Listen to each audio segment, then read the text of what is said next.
Dobrodošel v dnevnem podkastu, kjer raziskuješ najpomembnejša vprašanja življenja skozi misli in nauk starih stoikov, kot so Seneca, Epiktet in drugi.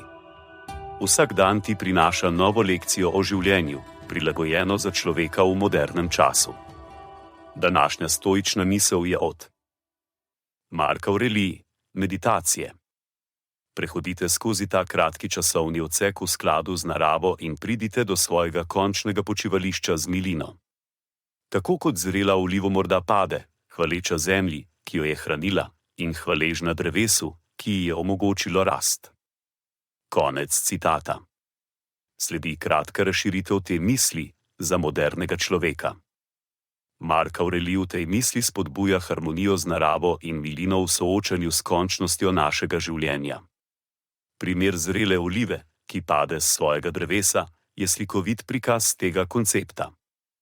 V sodobni družbi se pogosto soočamo s stresom, hitenjem in tekmovanostjo, ki nas odvračajo od harmonije z naravo in s samimi seboj.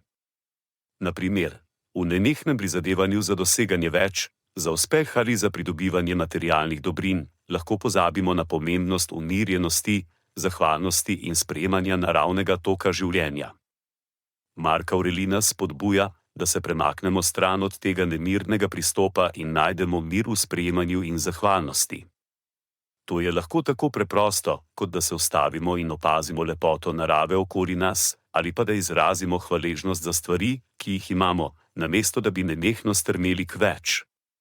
Podobno kot zrela oliva, ki pade s svojega drevesa, hvali zemljo, ki jo je hranila, in je hvaležna drevesu, ki ji je omogočilo rast. Lahko tudi mi izrazimo hvaležnost za tiste, ki so nas podpirali in hranili skozi naše življenje.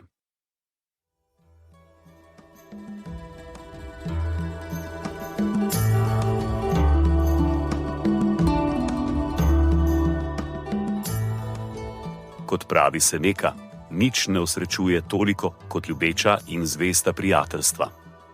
Zato podeli to epizodo z nekom, ki ti je blizu in ne pozabi slediti podkastu, da boš lahko obveščen, ko bodo objavljene nove epizode starih modrosti stoikov.